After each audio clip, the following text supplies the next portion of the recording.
ఇప్పటికీ ఆయనని నమ్ముకున్నటువంటి వాళ్ళ దగ్గరికి ఆయన వస్తారు అని ప్రఖ్యాతి. ఆయన గురించి చెప్పుకుంటుంటే సభలో ఏదో ఒక రూపంలో ప్రవేశిస్తారు అని చెప్తారు. దత్తాత్రేయుల వారి ఉపాసన పరమాద్భుతమైనటువంటి ఉపాసన. ఆయన ఎక్కువగా గురుతత్వంగా నిలబడతారు. యథార్థములకు భగవంతుడు గొప్పవాడా గురువు గొప్పవాడా అంటే భగవంతుడి కన్నా గురువే గొప్పవాడు. ఎందుచేత అంటే గురువు జ్ఞానం ఇస్తాడు.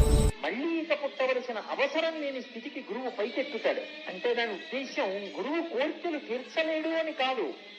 కోర్కెల కన్నా చాలా గొప్ప విషయం ఏమిటి అంటే జ్ఞానం ఇవ్వడం. దానికి అడగక్కర్లేదు, సిద్ధంగా ఉంటాడు ఆయన.